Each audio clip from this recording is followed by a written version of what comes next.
সাম্প্রতিক সময়ে ঈদের পশুর হাটকে কেন্দ্র করে অন্যান্য আইনশৃঙ্খলা বাহিনী রক্ষাকারীর সাথে র্যাব ফোর্সেস ও রাজধানী শহর দেশের বিভিন্ন এলাকায় চেকপোস্ট স্থাপন করেছে এবং পশুর হাটসমূহে কন্ট্রোল রুম স্থাপন করেছে। এর পাশাপাশি র্যাব সারা দেশে নিম্নবর্ণিত কার্যক্রমগুলো পরিচালনা করে আসছে। নিরাপদে গবাদি পশু হাটসমূহে নিয়ে যাওয়া নিশ্চিত করতে ব্যাটালিয়ন সমূহ তাদের নিজস্ব দায়িত্বপূর্ণ এলাকায় রোবাস্ট পেট্রোলিং পরিচালনা করছে। এছাড়াও ঝুঁকিপূর্ণ গুরুত্বপূর্ণ এলাকাসমূহে নিরাপত্তা নিশ্চিত করতে চেকপোস্ট পরিচালনা করছে।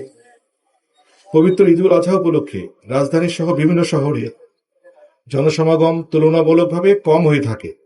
সেই জন্য পশু ব্যবসায়ীদের কাছ থেকে পশু বিক্রির টাকা ছিনতাইয়ের মতো ঘটনার প্রতিরোধে র্যাব কার্যকরী ব্যবস্থা গ্রহণ করেছে। এই পরিস্থিতি মোকাবেলায় তাদের নিরাপত্তা চৌকির সংখ্যা এবং টহল সংখ্যা বৃদ্ধি করা হয়েছে। কোরবানির পশুর হাটে ক্রেতাদের ভোগান্তি রোধে কন্ট্রোল রুম এবং ওয়াচ টাওয়ার স্থাপন করা হয়েছে। পাশাপাশি নগদ লেনদেন পরিহার করে ক্যাশলেস বা কার্ডের মাধ্যমে মূল্য পরিশোধে উৎসাহিত করা হচ্ছে।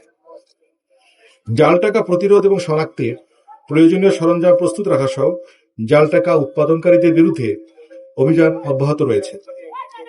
পবিত্র ঈদুল আজহা উপলক্ষে কোরবানির পশুবাহী যানবাহন যেন কেউ জোরপূর্বক কোনো নির্দিষ্ট হাটে নিতে বাধ্য না করতে পারে সে বিষয়ে নজরদারি অব্যাহত রয়েছে।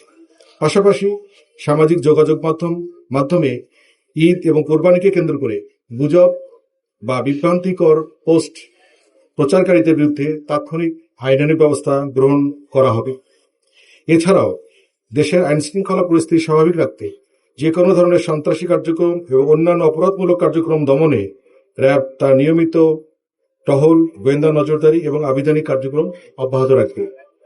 পরিশেষে সকলের প্রতি শুভকামনা রেখে আমি আমার বক্তব্য শেষ করছি। আপনাদের সকলকে অসংখ্য ধন্যবাদ।